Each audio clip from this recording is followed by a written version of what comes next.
Hello friends, welcome back. എല്ലാവർക്കും cooking പെറ്റൽസിൻ്റെ പുതിയൊരു വീഡിയോയിലേക്ക് സ്വാഗതം. അപ്പോൾ ഇന്ന് ഞാൻ വന്നിട്ടുള്ളത് നല്ലൊരു പായസത്തിൻ്റെ റെസിപ്പിയുമായിട്ടാണ് കേട്ടോ. ചെറുപയർ ഉപയോഗിച്ചിട്ടാണ് പായസം റെഡിയാക്കിയിട്ടുള്ളത്.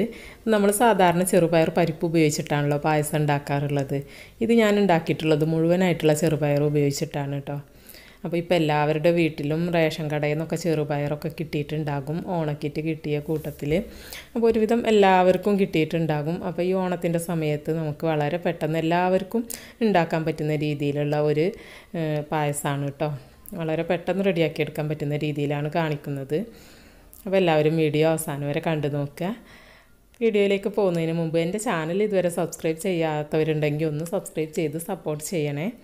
ആ ബെല്ലൈക്കണും കൂടെ ഒന്ന് എനേബിൾ ചെയ്ത് വെക്കണേ കേട്ടോ. അപ്പോൾ ബെല്ലൈക്കൺ എനേബിൾ ചെയ്യുമ്പോൾ അതിൽ ഓൾ എന്നെ സെലക്ട് ചെയ്യാൻ ശ്രദ്ധിക്കുക, എന്നാലേ കറക്റ്റായിട്ട് നോട്ടിഫിക്കേഷൻ ലഭിക്കുള്ളൂ. അപ്പോൾ എന്തായാലും നമുക്ക് റെസിപ്പിയിലോട്ട് പോവാം. അപ്പോൾ പായസം ഉണ്ടാക്കാൻ വേണ്ടിയിട്ട് ഞാൻ മുഴുവനായിട്ടുള്ള ചെറുപയറാണ് എടുത്തിട്ടുള്ളത്. അതൊരു 1/2 കപ്പ് എടുത്തിട്ടുണ്ട് കേട്ടോ.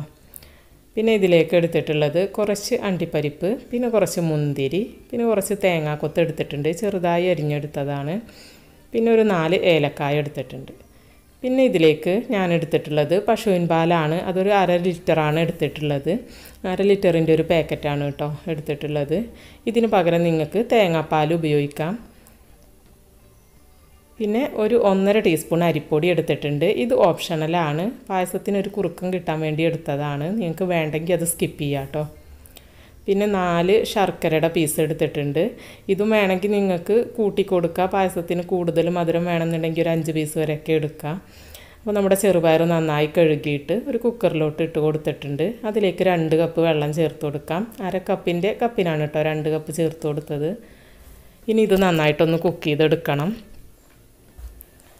അപ്പോൾ അതിൻ്റെ കൂടെ തന്നെ നമുക്ക് ഈ ശർക്കരയും കൂടെ ഒന്ന് അലിയിച്ചെടുക്കാം. അപ്പോൾ അതിലേക്ക് 1 കപ്പ് വെള്ളം ചേർത്ത് കൊടുത്തിട്ടുണ്ട്. ഇനി ഇതൊന്ന് അലിയിച്ചെടുക്കണം, ഉരുക്കിയെടുക്കാം.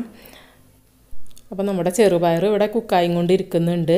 അപ്പോൾ ചെറുപയർ ഒരുപാട് വേവിച്ച് കളയരുത്, വേവണം, എന്നാലും വെന്ത് അലിഞ്ഞു പോവരുത് കേട്ടോ.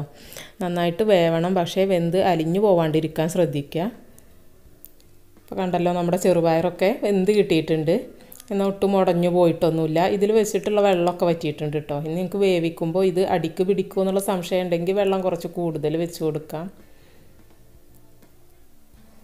അപ്പോൾ ഇനി നമ്മൾ ഉരുക്കിയെടുത്തിട്ടുള്ള ശർക്കര ഇതിലോട്ടൊന്ന് അരിച്ചൊഴിച്ച് കൊടുക്കാം. എന്നിട്ട് ഇതൊന്ന് നന്നായിട്ട് മിക്സ് ചെയ്യണം. എന്നിട്ട് ഇതൊന്നുകൂടെ ഒന്ന് കുക്ക് ചെയ്തെടുക്കുന്നുണ്ട് കേട്ടോ.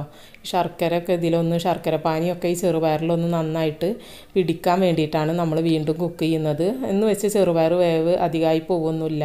അപ്പോൾ ഈ കുക്ക് ചെയ്യുന്ന സമയത്ത് ഇതിലേക്ക് ഒരു 4 ഏലക്കായ ചേർത്ത് കൊടുക്കാം. അപ്പോൾ ആ ഒരു ഫ്ലേവറും കൂടെ അതുമ്പോൾ നന്നായിട്ട് പിടിക്കും. അപ്പോൾ ഇത് ശർക്കര പാനി ചേർത്തിട്ട് വേവിക്കുന്ന സമയത്ത് പിന്നെ അത് വേവ് അധികമായി പോകുന്നില്ല കേട്ടോ. ഞാനൊരു 2 വിസിൽ വരുന്നത് വരെയാണ് അത് കുക്ക് ചെയ്തെടുത്തിട്ടുണ്ടായിരുന്നത്. 1 വിസിൽ വരെ കുക്ക് ചെയ്തെടുത്താലും മതി, എന്നാലും നമുക്കത് നന്നായിട്ട് മിക്സായി കിട്ടും. അപ്പോൾ നമ്മുടെ ശർക്കര പാനി ചേർത്തിട്ട് ചെറുപയറൊക്കെ ഇവിടെ കുക്കായി വന്നിട്ടുണ്ട്. നമുക്കിത് ഓപ്പൺ ചെയ്ത് നോക്കാം. കണ്ടില്ലേ, ഇപ്പോൾ ഈ ചെറുപയറിലൊക്കെ നന്നായിട്ട് പിടിച്ചിട്ടുണ്ട്. അപ്പോൾ അതിന് വേണ്ടിയിട്ടാണ് കേട്ടോ ഒന്ന് കുക്ക് ചെയ്തെടുക്കുന്നത്. ഇനി നമുക്ക് പായസം റെഡിയാക്കി എടുക്കാം. അപ്പോൾ അതിന് വേണ്ടിയിട്ട് ഒരു പാത്രം വെച്ച് കൊടുത്തിട്ടുണ്ട്. അതിലേക്ക് നെയ്യാണ് കേട്ടോ ചേർത്ത് കൊടുക്കുന്നത്. ഒരു 1.5 ടീസ്പൂൺ നെയ്യാണ് ഞാൻ ചേർത്ത് കൊടുത്തിട്ടുള്ളത്. ഇനിയിപ്പോൾ ഈ നെയ്യിൻ്റെ ആ ഒരു ടേസ്റ്റ് ഇഷ്ടമില്ല എന്നുണ്ടെങ്കിൽ നിങ്ങൾക്ക് വെളിച്ചെണ്ണ ഉപയോഗിക്കാം. പക്ഷേ നെയ്യ് ചേർക്കുന്നതായിരിക്കും പായസത്തിന് ഒന്നുകൂടെ ഒരു ടേസ്റ്റ് കിട്ടുക. അപ്പോൾ ഇതിലാദ്യം നമുക്ക് cashew nut ഒന്ന് വറുത്തെടുക്കാം. അപ്പോൾ ഇതൊക്കെ വറുത്തെടുത്തിട്ടുണ്ട്. ഇനി ഇതുപോലെ തന്നെ മുന്തിരി കൂടെ ഒന്ന് വറുത്തെടുക്കാം.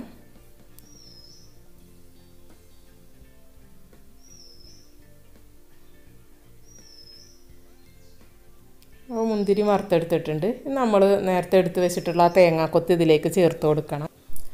അപ്പോൾ ഈ പായസം റെഡിയാക്കുന്ന സമയത്ത് നിങ്ങൾക്ക് വേണമെങ്കിൽ തേങ്ങാപ്പാൽ എടുത്തിട്ടുണ്ടാക്കാം കേട്ടോ. അപ്പോൾ ഒന്നുകൂടെ ടേസ്റ്റ് കൂടും. ഞാനിപ്പോൾ എല്ലാവർക്കും സിമ്പിളായിട്ട് ഉണ്ടാക്കാൻ പറ്റുന്ന ഒരു റെസിപ്പിയാണ് കാണിക്കുന്നത്. ഇനി നമുക്ക് ഈ തേങ്ങാക്കൊത്ത് നല്ലൊരു ഗോൾഡൻ കളറാവുന്നത് വരെ ഒന്ന് വറുത്തെടുക്കണം. അപ്പോൾ ഇതിൻ്റെ കളറൊക്കെ മാറി നല്ലൊരു ഗോൾഡൻ കളറായി വന്നിട്ടുണ്ട്. അപ്പോൾ ഇത്രയും മതി കേട്ടോ. ഈ സമയത്ത് നമുക്കിതിലേക്ക് നമ്മൾ വേവിച്ച് വെച്ചിട്ടുള്ള ആ ഒരു ചെറുപയറിൻ്റെ മിക്സ് ചേർത്ത് കൊടുക്കാം.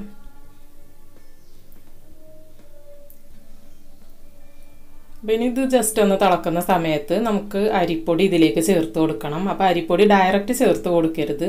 അത് നമ്മൾ എടുത്തു വെച്ചിട്ടുള്ള പാലിൽ നിന്ന് ഒരു കുറച്ച് പാലെടുത്തിട്ട് അതിലൊന്ന് മിക്സ് ആക്കിയിട്ട് വേണം നമ്മൾ അതിലേക്ക് ചേർത്ത് കൊടുക്കാൻ. അതല്ലെങ്കിൽ കട്ട കുത്തിപ്പോകും, പെട്ടെന്ന് കട്ട പിടിക്കും അതിൽ നമ്മൾ ഡയറക്റ്റ് ചേർത്തിട്ടുണ്ടെങ്കിൽ.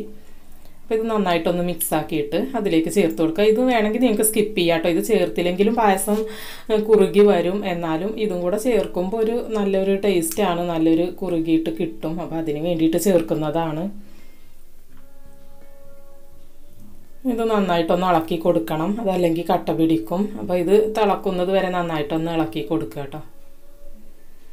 അപ്പോൾ ഇത് തിളച്ച് വരുന്ന സമയത്ത് നമുക്ക് ബാക്കിയുള്ള പാലും കൂടെ ഇതിലേക്ക് ചേർത്ത് കൊടുക്കാം.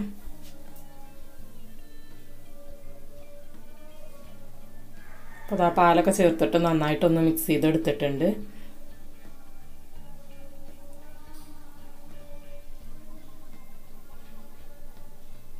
ഞാനിതിലേക്കൊരു പിഞ്ച് ഉപ്പ് ചേർത്ത് കൊടുക്കുന്നുണ്ട് കേട്ടോ. ഓപ്ഷണലാണ്, വേണമെങ്കിൽ ചേർത്താൽ മതി. ആ മധുരമൊക്കെ ഒന്ന് ബാലൻസ് ആവാൻ വേണ്ടിയിട്ട് ചേർത്ത് കൊടുത്തതാണ്. അപ്പം നമ്മുടെ പായസമൊക്കെ തിളച്ച് നല്ല കുറുകി വന്നിട്ടുണ്ട്. ഞാൻ ഫ്ലെയിം ഓഫ് ചെയ്ത് കൊടുത്തിട്ടുണ്ട് കേട്ടോ. അപ്പോൾ നല്ല അടിപൊളി പായസമാണ്. വളരെ സിമ്പിളായിട്ട് എല്ലാവർക്കും ഉണ്ടാക്കിയെടുക്കാൻ പറ്റുന്ന ഒരു റെസിപ്പിയാണ്. എല്ലാവരും ഒന്ന് ട്രൈ ചെയ്ത് നോക്കുക. നല്ല ടേസ്റ്റിയാണ് കേട്ടോ കുടിക്കാനായിട്ട്. അപ്പോൾ വീഡിയോ ഇഷ്ടമായിട്ടുണ്ടാവുമെന്ന് കരുതുന്നു. ഇഷ്ടമായെങ്കിൽ ഒന്ന് ലൈക്ക് ചെയ്യുക, ഷെയർ ചെയ്യുക.